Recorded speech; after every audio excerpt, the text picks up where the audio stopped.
Live from New Delhi, you're watching DD India Newshour, India's voice to the world. I'm Amritpal Singh. Coming up in the next 1 hour, Prime Minister Modi inaugurates the new terminal building of the Guwahati airport, says the centre prioritizes Assam under India's Act East policy, calls Assam an engine for Viksit Bharat.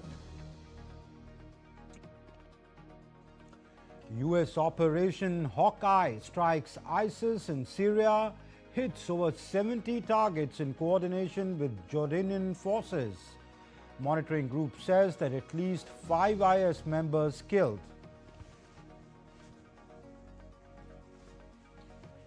The US Justice Department partially releases documents in the Jeffrey Epstein case. Democrats accuse Trump administration of trying to hide information. Imran Khan and wife Bushra Bibi sentenced to 17 years of rigorous imprisonment in the Toshakhana corruption case. Shubman Gill dropped from India's 2020 World Cup squad. Axar named deputy to skipper Surya Kumar Yadav.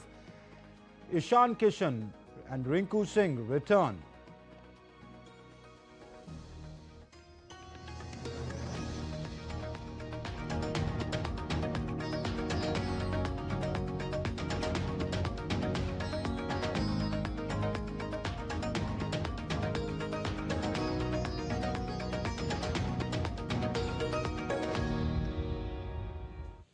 Prime Minister Narendra Modi is on a 2-day visit to Assam. Prime Minister on Saturday inaugurated the new terminal building of Lokpriya Gopinath Bordoloi International Airport in Guwahati. The Prime Minister also received a grand welcome upon his arrival at the new terminal of the international airport. The new building marks a transformative milestone in Assam's connectivity, economic expansion and global engagement. Earlier, the Prime Minister also took a walkthrough of the newly inaugurated building at the Guwahati International Airport. Being India's first nature-themed airport terminal, its design draws inspiration from Assam's biodiversity and cultural heritage under the theme Bamboo Orchids. The terminal offers arriving passengers an immersive forest-like experience. The Prime Minister also unveiled the statue of Lokpriya Gopinath Bordoloi, the first Chief Minister of Assam, in the airport premises. Addressing the gathering, the PM slammed Congress for neglecting Assam and reiterated his commitment to the development of Assam. Congress 6-7 दशक तक जो गलतियां करती रही और मोदी एक एक करके उसको सुधार रहा है। मोदी कहता है कांग्रेस वाले नॉर्थ ईस्ट जाए या न जाए, मुझे तो नॉर्थ ईस्ट और असम आते ही अपने लोगों के बीच होने का एहसास होता है। मोदी के लिए असम का विकास ये जरूरत भी है, जिम्मेदारी भी है और इसकी जवाबदेही भी है। The Prime Minister reiterated that his government removed the 90-year-old colonial restriction that classified bamboo as a tree. 2014 में आपने मुझे काम दिया, उसके पहले हमारे देश में एक कानून था। ये कानून ऐसा था कि आप बंबू को काट नहीं सकते। हमने कानून हटाया और ग्रास की कैटेगरी में जो सचमुच में बंबू की पहचान है उसमें लाया और तब जाकर के आज ये बांबू से इतनी बड़ी भव्य इमारत निर्माण हुई है। और आज अगर आप सोशल मीडिया देखोगे तो दुनिया भर में भारत के एयरपोर्ट की रचनाओं की चर्चा हो रही है। The Prime Minister said that his government prioritizes the Northeast through the Act East policy. He added that Assam is connecting India with ASEAN countries and is set to become a key driver of India's development. हमने act east policy के जरिए पूर्वोत्तर को प्राथमिकता दी और आज हम असम को भारत के ईस्टर्न गेटवे के रूप में उभरता देख रहे हैं। असम भारत को आसियान देशों से जोड़ने के लिए ब्रिज की भूमिका निभा रहा है। ये शुरुआत अभी बहुत आगे तक जाएगी और असम कई क्षेत्रों में विकसित भारत का इंजन बनेगा। Prime Minister Modi was greeted warmly by people who had lined up on the sides of the road as his cavalcade travelled through the city of Guwahati.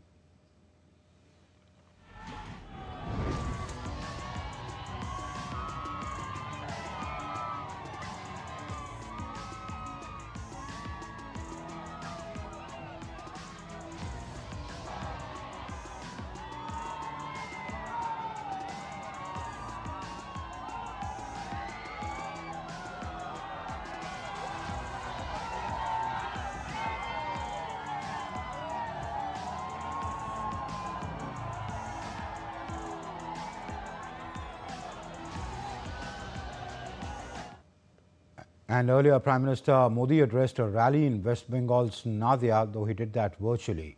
His helicopter had to return to Kolkata airport after failing to land at the Tahirpur helipad due to dense fog.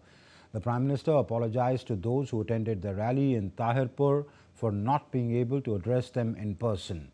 At the rally, the Prime Minister launched an attack on the ruling Trinamool, accusing Mamata Banerjee-led party of shielding illegal immigrants. He said that the Trinamool backs the infiltrators and that's why they are opposing the Special Intensive Revision or SIR of voter rolls while appealing to the people to give an opportunity to a double-engine government in the state. The Prime Minister inaugurated and laid foundation stone of two national highway projects worth around 32,000 crore rupees. The projects will serve as a vital connecting link between Kolkata and Siliguri. Prime Minister inaugurated a 66.7-kilometer long four-laning of the Barajaguli Krishnanagar section of the NH34 in Nadia.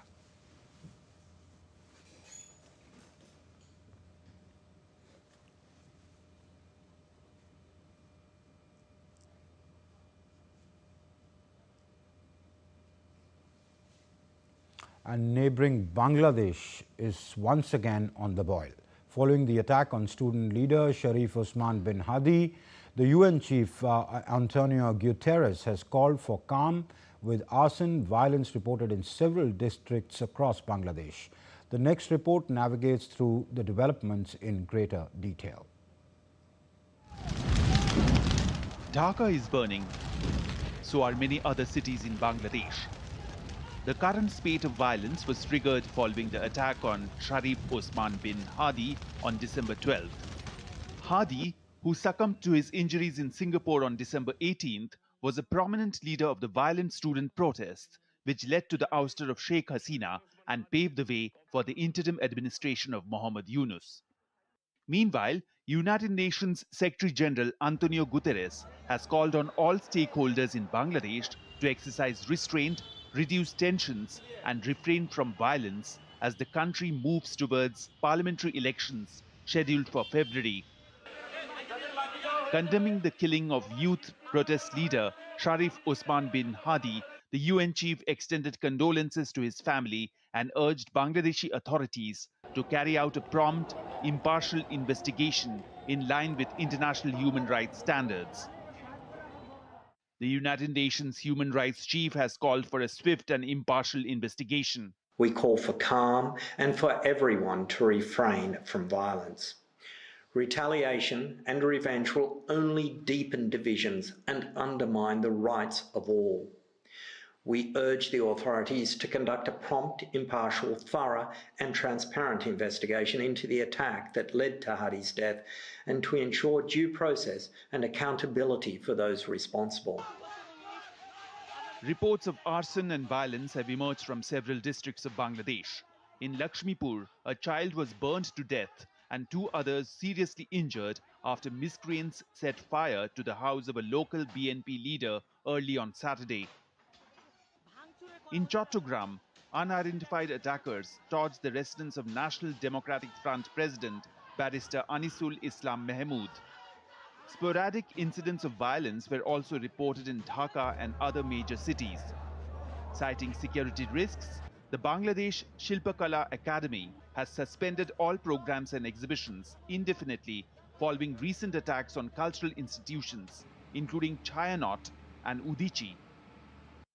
Amid the unrest, Bangladesh's two leading newspapers, the Daily Star and Prothom Alo, have resumed print and online operations after temporarily halting services following vandalism and arson attacks on their offices earlier this week.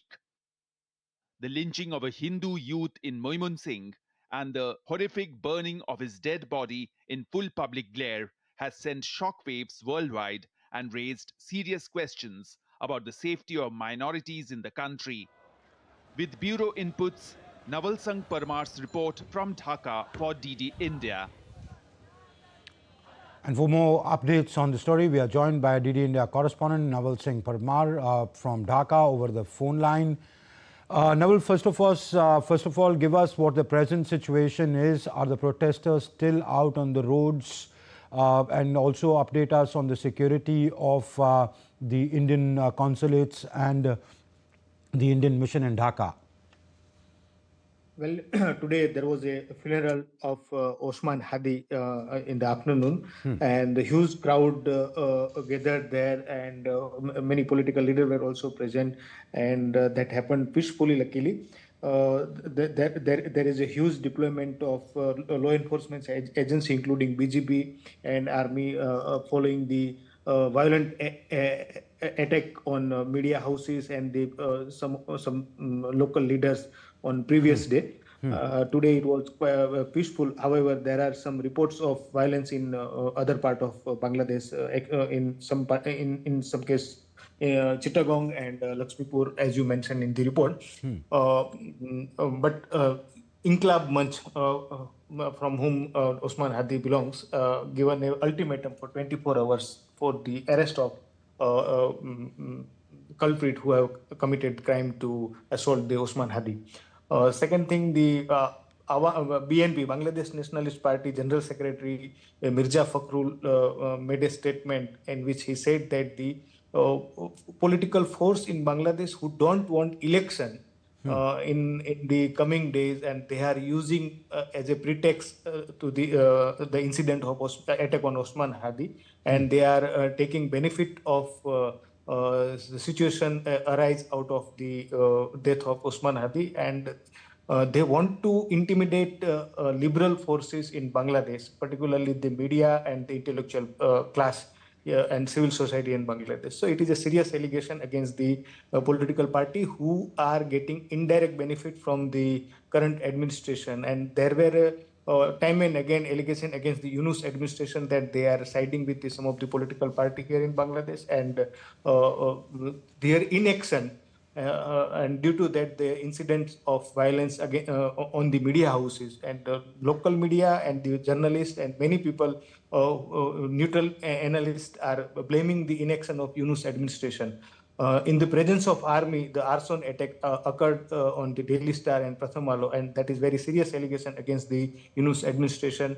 And the people are, earlier they were also having a disillusion with the Yunus administration, but now they feel that they are responsible. Yunus administration is responsible for the chaotic situation in Bangladesh. Okay. And very quickly on the security of the Indian mission and the consulates. Yeah, well, on the Thursday night, early morning on Friday, there was a incident in Chittagong where residence of Assistant High Commission in Chittagong was attacked by the crowd. They done stone plating on the house.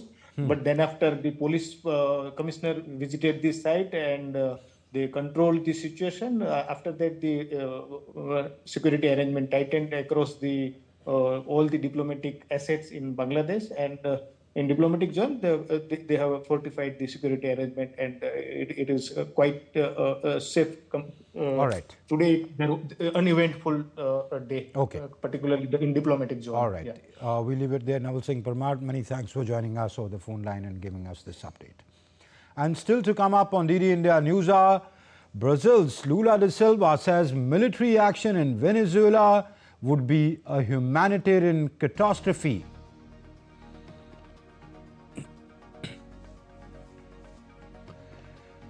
Volodymyr Zelensky says Putin will not decide when and in what format elections in Ukraine would take place.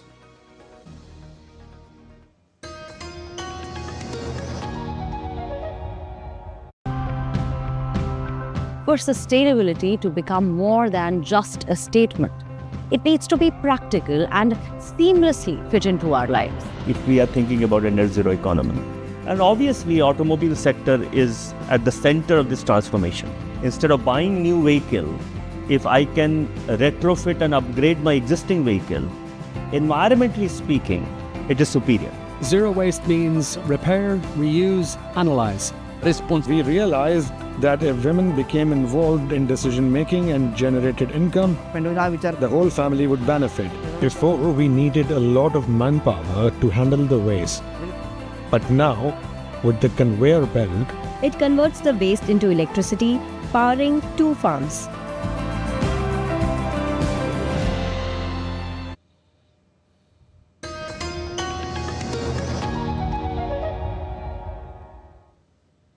You're watching DD India Newshour. I'm Amritpal Singh.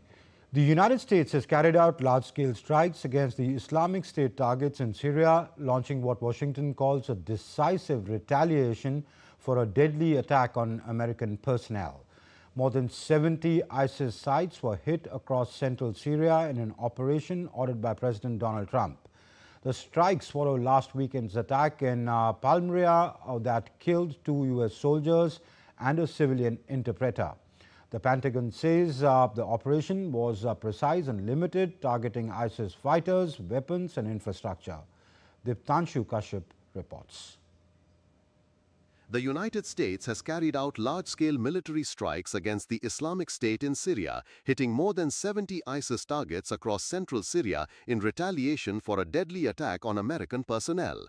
A Syria War Monitor says at least 5 Islamic State members, including a cell leader, were killed in the overnight strikes, with targets hit in Syria's vast desert regions.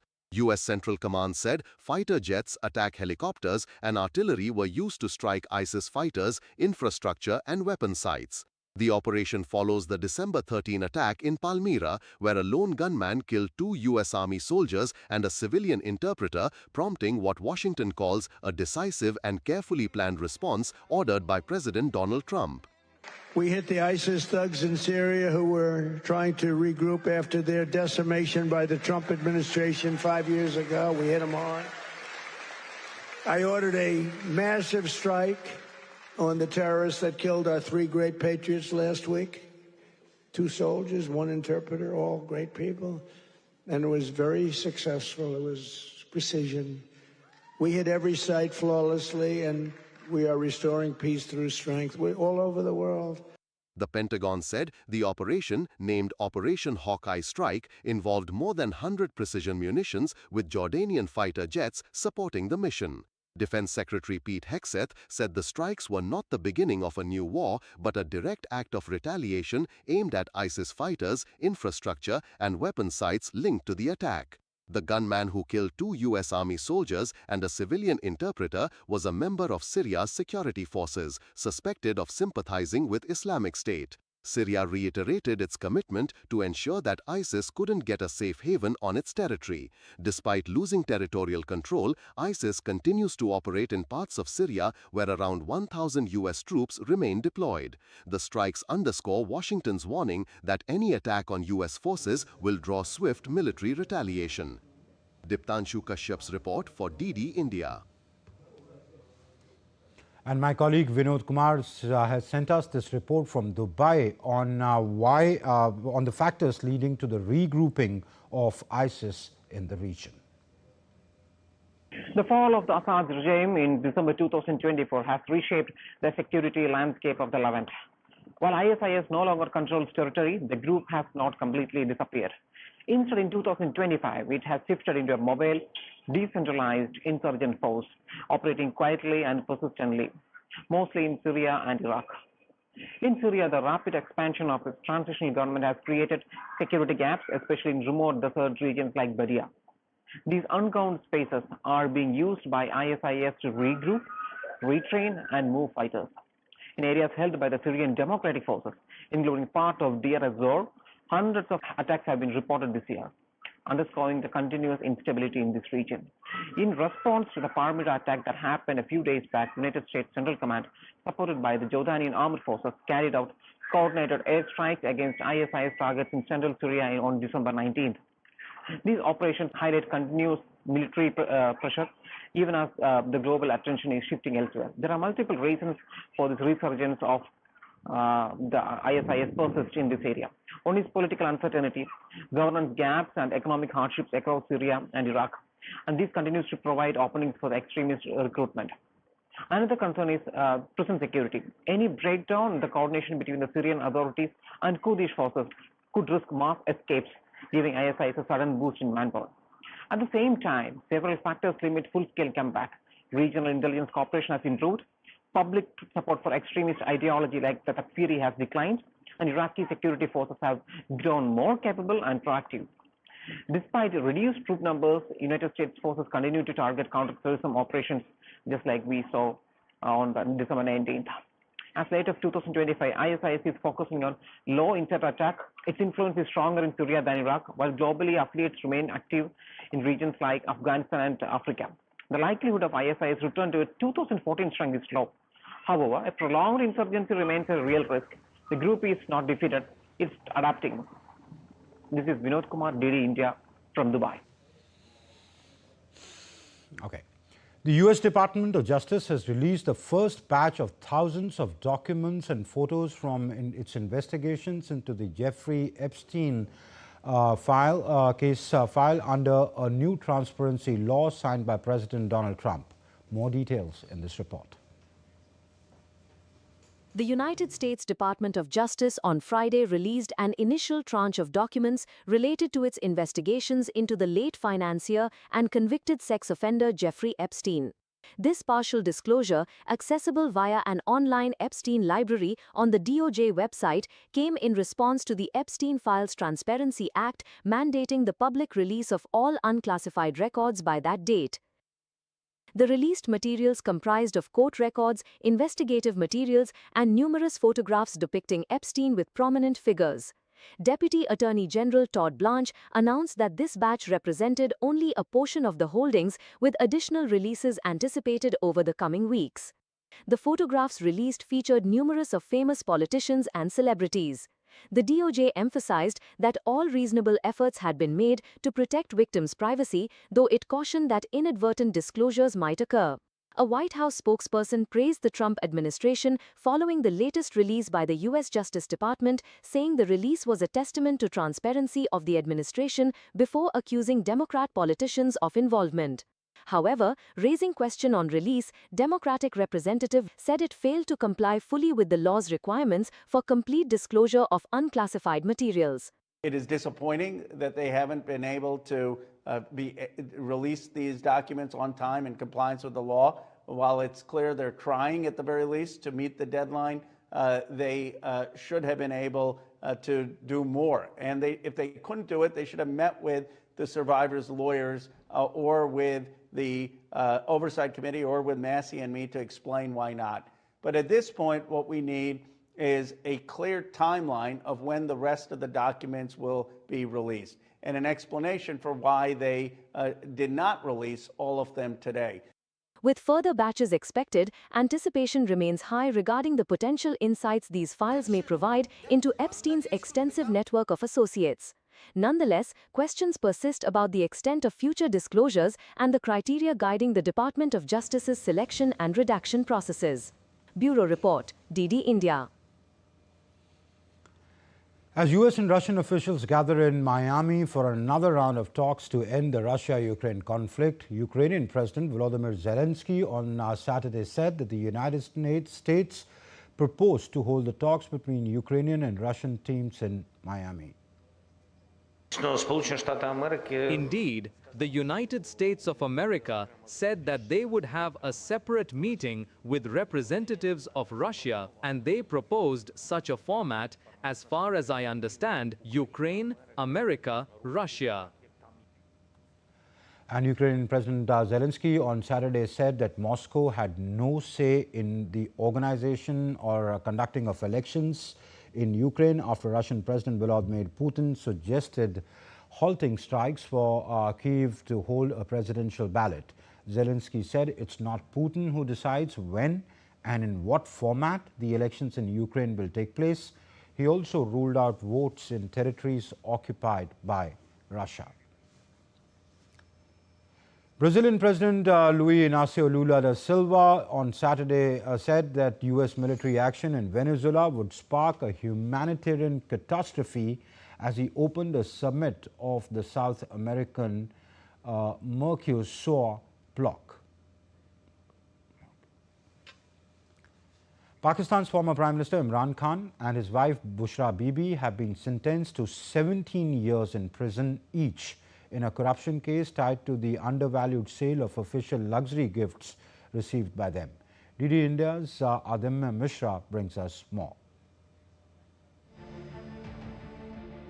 A special court of Pakistan's Federal Investigation Agency on Saturday sentenced former PM Imran Khan and his wife Bushra Bibi to 17 years in prison at Rawalpindi's Adiala jail in a corruption case. The Toshakhana 2 case concerns the alleged underpriced purchase of a jewelry set gifted to Khan by the Saudi Crown Prince in May 2021. Toshakhana refers to government departments where valuable gifts received from foreign dignitaries are kept. Prosecutors claimed the gifts were obtained in violation of Toshakhana rules, but Khan and his wife denied wrongdoing, terming the case politically motivated. Imran Khan was sentenced to 10 years under Section 34 and 409 of the Pakistan Penal Code for common intention and criminal breach of trust, and 7 years under the Prevention of Corruption Act. Bushra Bibi received the same cumulative sentence. Khan remains in Adiala jail with restricted access for family visits. The latest verdict adds another chapter to Imran Khan's tumultuous political journey, marked by popular support, fierce controversy, and now a long prison sentence.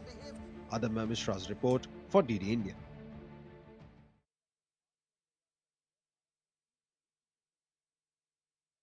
Making news around the world. People gathered at the Phoenix Convention Center this week for the America Fest on Saturday. It was the first major Turning Point USA convention held since the assassination of its founder, Charlie Kirk.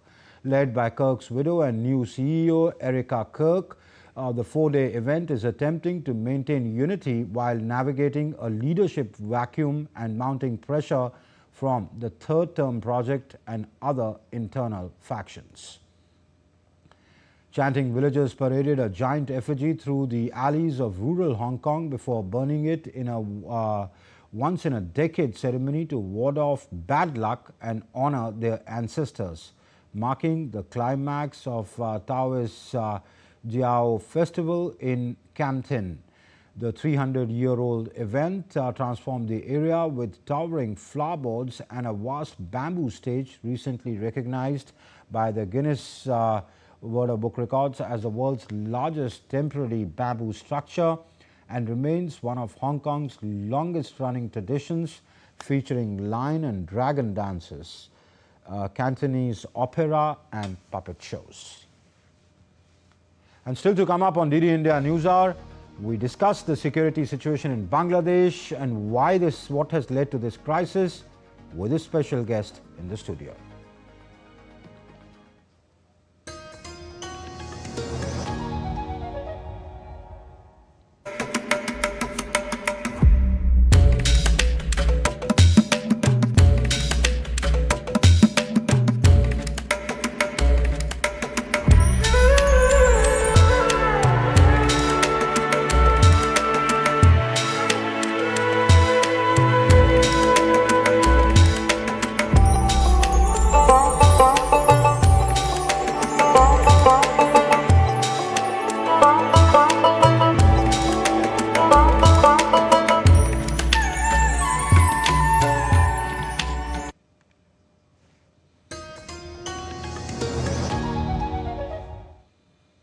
You're watching DD India Newshour. I'm Amritpal Singh. Let's take a look at the headlines we're tracking at this hour.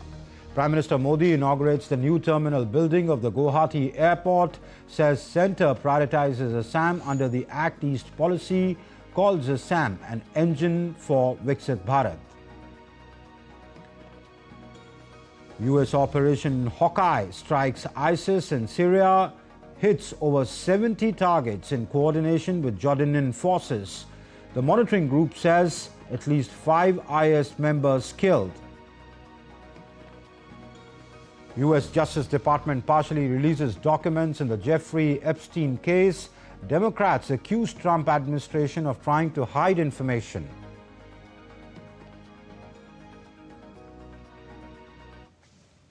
And to discuss the unrest in Bangladesh, I'm joined by Sushil Kumar Singhal. He's a former senior diplomat, a career diplomat.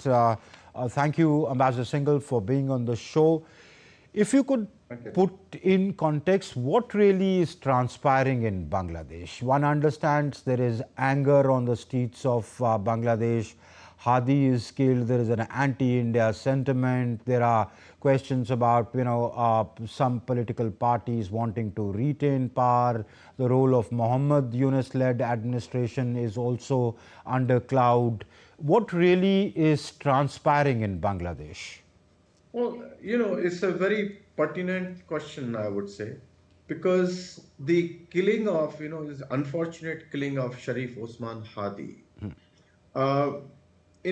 initially there was just talk that, he's been killed on behalf of some political party. Over next 2-3 days, it became who could that political party be? I think there was talk that the BNP is there was newspaper reports that BNP was being, one of the former minister of BNP. Why was Hadi a threat to the BNP? Well, I don't think he was a threat actually, in my view. But they were feeling he's a threat because he was trying to take the same platform. Because he was contesting elections from Dhaka against a former minister. So this was the claim, but in next 2-3 days, this became anti-Hindu, anti-Awami League, anti-liberal forces, and anti-India, narrative. And there were some rumors which claimed that this the killer, so-called killer, this Faisal Karim, he has taken shelter in India. And though the Dhaka police has said that there is no evidence that this guy has gone to India and he's most likely is in Bangladesh. But this is a narrative which has been created. So when this is the situation, we have to look who is going to benefit from it. Benefit is going to be to the extremist element, because what they are doing, they are destroying the government property. Then they are attacking the Sheikh Mujib's residence again. And Awami League leaders and newspapers, journalists who are said to be neutral, because they're claiming that Prathamalo and Daily Star, their property is government property. So they were looting that property, claiming that this is a government property. And the police has been active in some areas, some places, and inactive in some places. Clearly. So when I said I was talking about this, who is going to benefit? It's ultimately the extremist element who is going to benefit, because they don't want the elections to be held in February because they feel they are going to lose it to BNP. BNP is, in their view, is most likely because Awami League is banned. So BNP will come, and maybe the ruling dispensation is not keen because it's with a great reluctance that the elections in February has been announced, because they were not keen. They wanted to change the constitution, carry out the review. They were not very keen, but they were forced by PNP to hold the elections. So in my view, it is the Jamaat-e-Islami and the other extremist elements who because they want to postpone and they want to create an atmosphere of fear among the people of Bangladesh, and the liberal-minded people rather, because extremist ultimately is a very fringe element even today there. They are not really supported, but unfortunately the liberals are not talking. These extremist elements are the one who are talking. When you look at the pictures which are coming in media, see the kind of people who are indulging in arson and these activities. You can make out what kind of person they are. Some places have been told that even ISIS flag was hoisted. Just imagine what is happening there. And they are threatening everybody with the idea of creating tension and situation that the elections are postponed. Okay. So Ambassador, what you're arguing is that the society at large is not radicalized. There is a fringe element which of course punches above its weight. The hoisting of the ISIS flag or the arson, etc., can easily be brought under control. This is a very, very small fringe element. The decibel levels may be more, but by and large, the society hasn't radicalized that much. There might have been internal anger against Sheikh Hasina government, etc., and because she's staying in India, by extension, anti-India sentiment. But broadly, there is no division in society, and the current administration, because it wants to prolong its rule, would let them play. Is that what you are arguing? This is what exactly I'm saying, because this the interim government has the support of this extremist element, because all the leadership of the Jamaat-e-Islami, which was convicted in the court, they have been just set free. And so these extremist elements are supporting the interim government. There is no denying. And Jamaat does not have a mass base. They don't have any mass base. They have been trying since 71 to get a foothold. But they've never had a foothold because the kind of culture in Bangladesh is they are Bengali first, Muslim second. And they want to, some people, some elements are trying to change that narrative, trying to attract more and more people by either threat. But hasn't this constituency always been there, Ambassador? I mean, since East Pakistan to Bangladesh, that constituency has always existed in Bangladesh, hasn't it? That's true. That is true. There's we have to go back to the history. There were Razakars who supported the Pakistan army in 71, and they were actively involved in the killing of the Bengalis, Bengali Muslims of Bangladesh, of East Pakistan at that time. And they collaborated with the Pakistan, but Pakistan refused to take them because they were promised that they will be taken to Pakistan by Pakistan army, but Pakistan never allowed them. So they continued to be there, and they become the big backbone of the Jamaat-e-Islami, the extremist element, because they were already there and they were outcast. They were not taken into the mainstream because they always been extremists. So what you're saying is absolutely right. This neither by the BNP. Sheikh Hasina, her father was killed, all that we understand, but neither by the BNP. BNP also never even BNP was not taken because BNP also is a bit of a small Islamist, but they are not that extreme. So they were not willing to work with them. Only last election, last 96, they cooperated. They were co-opted, but they were not given a major role in the government. They were in the government, but not in the very senior positions or decision-making positions. Because of the requirement of the politics, they were co-opted, but still they kept them separate, and they never cooperated after that. Okay. Even the BNP. Okay. All right. Is it a matter of concern? Should it be a matter of concern for India? And how should India treat this go forward, given the present situation there? Well, ultimately it is an internal situation. Well, let me say that, it's an internal matter of the Bangladesh. But as far as the Indians are concerned, Indian properties are concerned, I understand that, today there was a conversation between the two army chiefs. Because Indian army and Bangladesh army, they have age-old relationships. Yes. So I'm reading, I don't know how much is correct, but there's some news report where the Bangladeshi army chief has assured that Indian property and Indians are well protected and they will not, no harm they will allow it to come. So it shows another angle, which I don't want to go right now into that, but it clearly shows there are certain elements, certain angles, And as far as India is concerned, I think we are already talking our, they called our High Commissioner, and we have also called their High Commissioner and cautioned them. So I think the message is being conveyed that, this killing of Hindus, because, the interim government have also expressed this regret that, this happened. But it is always a regret. They never take an action. Earlier, they were always claiming when there was a killing of Hindus, they were claiming that it's a political issue because they were supporter of the Awami League. But they have to understand and take it as a religious killing, that the people are being killed, Hindus are being killed in Bangladesh on religious ground because of their religion. So there has to be acceptance on the part of the interim government, but interim government is not willing to accept because they have a support of these fringe extremist elements. So it will be a problem for them because they are also part of the government. So you're saying India's approach should be hands-off, but still pushing them to take action, be it on minority killings or, the general, the security of the Indian assets there, of course, which they are bound by Vienna Convention to do, and also, looking at Indian interests. One last question. If things keep going the way they do, could February 12th elections be under cloud? Well, I think that this atmosphere at least is being created for this purpose. Okay. And unless they are able to control this violence, but it is what I see is, it's all meditated, because the way it has happened is clearly it was planned.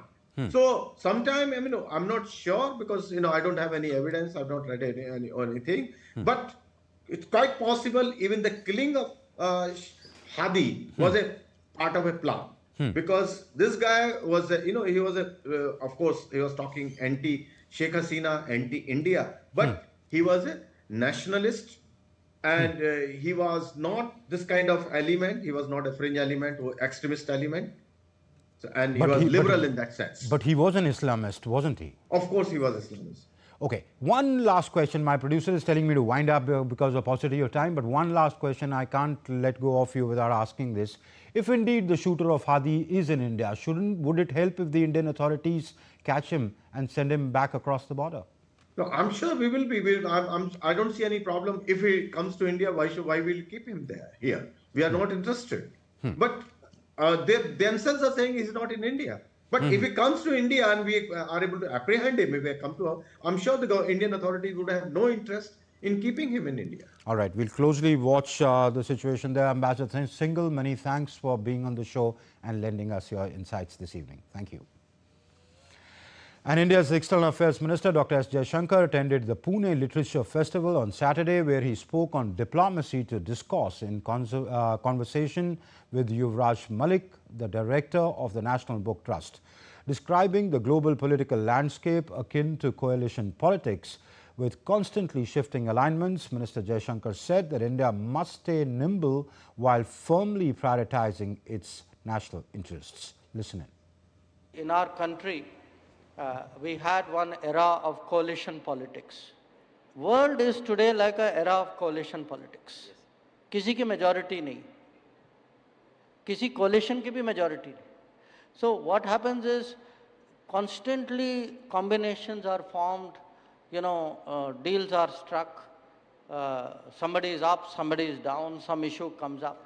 So this is really like a, जब हम कहते हैं multipolar world is like having many parties.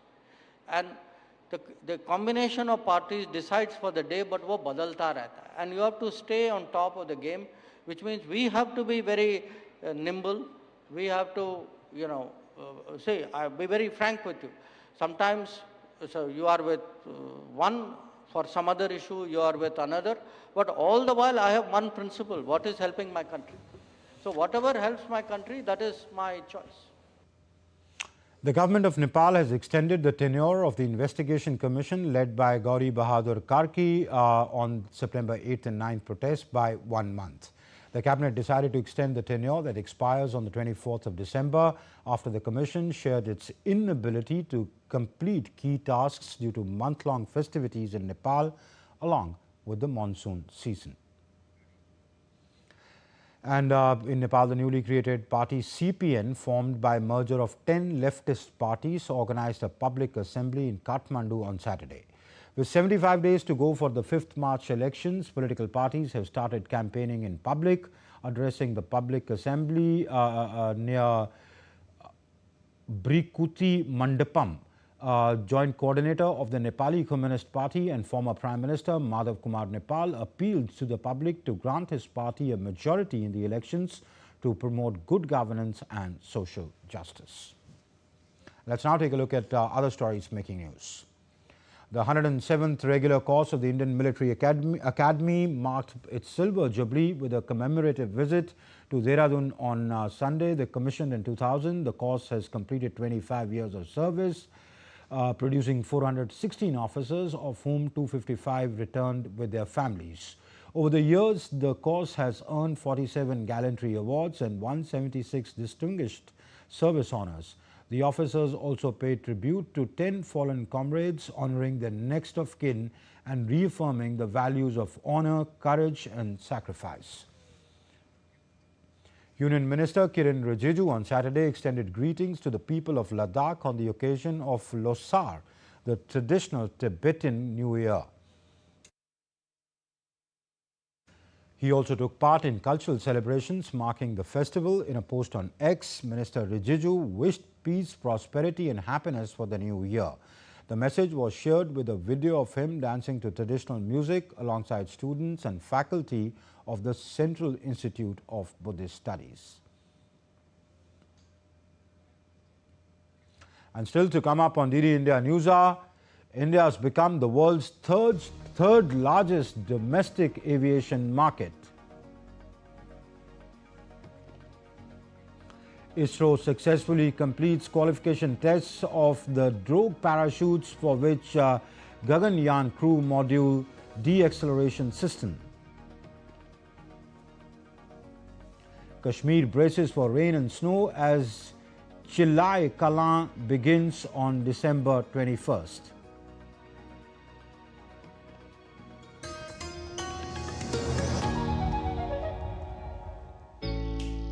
Jharkhand will mesmerize you with majestic nature, rich heritage and colorful culture. Hello.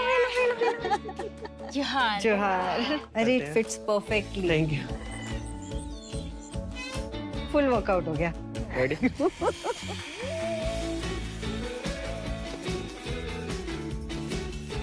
Postcards from Jharkhand on National Geographic.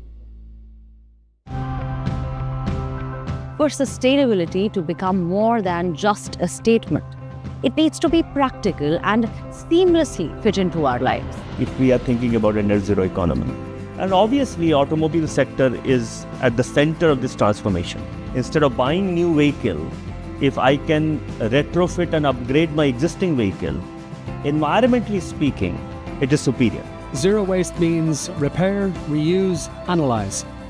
We realized that if women became involved in decision making and generated income, the whole family would benefit. Before, we needed a lot of manpower to handle the waste.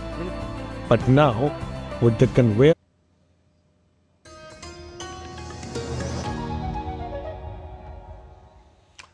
Welcome back. You're watching DD India Newshour. I'm Amrit Pal Singh.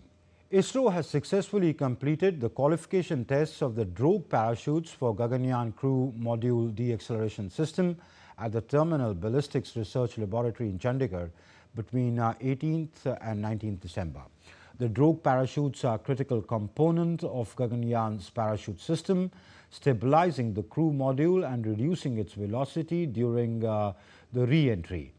The test series evaluated their performance under extreme and varying flight conditions. Both tests met all objectives, confirming the system's robustness. The milestone advances qualification of the parachute system for human spaceflight. So now India is the world's third largest domestic aviation market, with its aircraft fleet more than doubling from 2014 to 2025. Civil aviation authorities highlighted that passenger traffic is growing at 9% annually, while cargo volumes rise steadily. India is now the world's third largest domestic civil aviation market. As we said, the country has grown in its fleet, 395 in 2014, 844 in 25. Domestic passengers traffic has increased by 9% over the last decade. Cargo volumes have risen by about 2.9% during the same period. The DGCA remains committed to proactive safety oversight across the sector. Key reforms include the Bharatiya Vayuyan Adhiniyam 2024. The National Aviation Safety Plan is being implemented to strengthen safety. Technical sessions addressed by the runway incursion and maintenance errors. The focus continues on risk-based safety management and industry collaboration. President Draupadi Murmu addressed the conference on Timeless Wisdom of Bharat, Pathways of Peace and Progress, being organized by the Brahma Kumaris Shanti Srovar to mark its 21st anniversary in Hyderabad. In her address, President Murmu emphasized the profound relevance of India's spiritual heritage in addressing contemporary challenges. Highlighting India's ancient wisdom, the President said that India's spiritual heritage provides solutions to the world's mental, ethical and environmental problems. The confluence of modernity and spirituality is the greatest strength of India's civilization, she said. Bharat की आध्यात्मिक विरासत विश्व की मानसिक, नैतिक और पर्यावरण संबंधी समस्याओं का समाधान प्रदान करती है।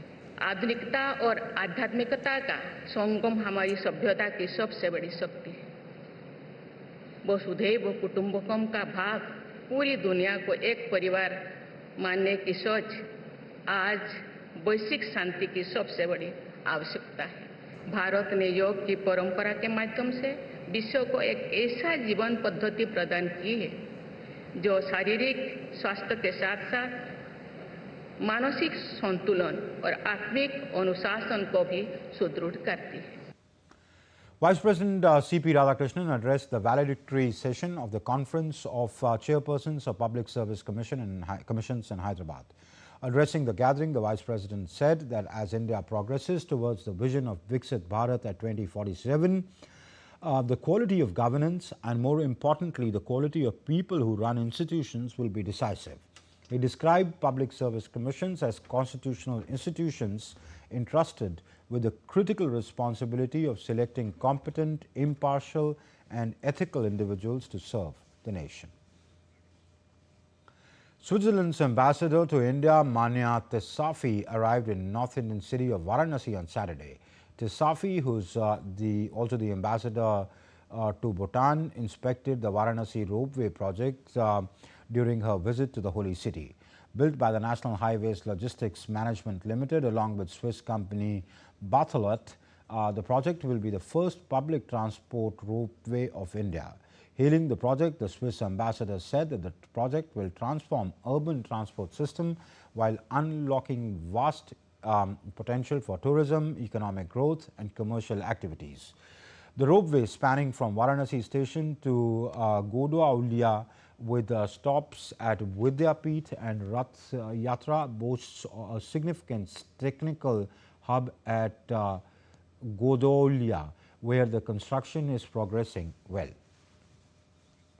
The Meteorological Department in Kashmir has forecast a spell of wet weather beginning December 21st, coincided with the onset of Chilai Kalan, which is the 40-day long period of harsh winter cold. The period, which starts on the 21st of December and continues till January 31st, marks the harshest phase of winter in Kashmir and is traditionally associated with extreme cold and heavy snowfall. With the cold wave already gripping the valley over the past few days and most areas recording sub-zero temperatures during night, residents believe this year's Chilai Kalan is likely to live up to its reputation. Meanwhile, the Met Department has forecast snowfall over western Himalayan region for the next 4 days. अभी एक western disturbance है, उसके प्रभाव से continues आने वाले 3 से 4 दिन पूरा हिमालय में, जम्मू कश्मीर, हिमाचल, उत्तराखंड में रेनफॉल, स्नोफॉल होता रहेगा। और इसके साथ ही हमारी ये पॉसिबिलिटी है कल के लिए कश्मीर वैली में हैवी स्नोफॉल, रेनफॉल एक्टिविटी भी रह सकती है और एडजॉइनिंग प्लेन्स पंजाब का जैसे पठानकोट हिस्सा हो गया, इस एरिया में भी लाइट रेनफॉल एक्टिविटी आने वाले 3 दिनों में हो सकती है. The Board of Control for Cricket in India and on Saturday named India's squad for 2020 World Cup 2026 and New Zealand 2020 series. Shubman Gill, who was India's vice-captain in the 2020 setup, has been dropped from the team. All-rounder Axar has been named as the new vice-captain. Chairman of selectors Ajit Agarkar acknowledged that Gill's omission was due to his lack of runs. More in this report. The team will be for both the New Zealand series as well as for the ICC T20 World Cup to be held in India are as follows. Captain Surya Kumar Yadav. India have made a bold call ahead of the 2026 T20 World Cup. Vice-captain Shubman Gill has been left out as BCCI named India's T20 World Cup squad to be held in India and Sri Lanka in February. Ishan Kishan made his comeback in the India's 50-man squad. Kishan was the standout performer in the Syed Mushtaq Ali Trophy that Jharkhand won by beating Haryana in the final. Kishan scored 517 runs at a strike rate close to 197. The move allows India to bring back Rinku Singh. Rinku was missing from recent T20I squads. His finishing ability adds depth to the middle order. However, the late shift in strategy has a casualty. Jitesh Sharma misses out. He was India's first choice wicketkeeper in recent series against South Africa. With Gill out, there is a leadership change. Axar Patel has been named the new vice-captain. Shubman was the vice-captain. He's not in the team, so there'll have to be somebody else as vice-captain. And Axar, before that, when Shubman was actually not playing the T20s and playing Test cricket, when a lot of the T20s used to clash, Axar was the vice-captain. So that's about the vice-captain. About continuity, I mean, you're looking at combinations at the moment. If your keeper is going to bat at the top, our thought was to have another keeper just in case there's a problem. There's, at the moment Jitesh was there, again hasn't done too much wrong. I mean, Shubman, we know what a quality player he is. Perhaps short of a little bit of runs at the moment. Unfortunate to missed out in the last World Cup as well because we went with different combinations. The rest of the squad follows expected lines. Surya Kumar Yadav, captain. Axar Patel, vice-captain. Sanju Samson, Ishan Kishan, Abhishek Sharma, Tilak Verma, Hardik Pandya, Shivam Dube, Jasprit Bumrah, Arshdeep Singh, Varun Chakravarti, Kuldeep Yadav, Harshit Rana, Washington Sundar, and Rinku Singh. Before the World Cup defense begins, India will face New Zealand in 3 ODIs and 5 T20Is. The T20 series runs from January 21 to January 31. The ODI series will be played from January 11 to January 18. The ODI squad will be announced later. The T20 World Cup 2026 begins from February 7. Sports Desk, DD India. And that's all in this edition of DD India News Hour. But do let us know your thoughts on the news of the day. For those on the go, you can get all the latest news and updates from India and across the world on DD India's mobile app. The app is available on both Android and iOS platforms. Scan the QR codes you see on your screens to download now. We'll be back with more news as it breaks here on DD India. I'm Amrit Pal Singh from my entire team here in Delhi. Thank you for watching. Bye-bye.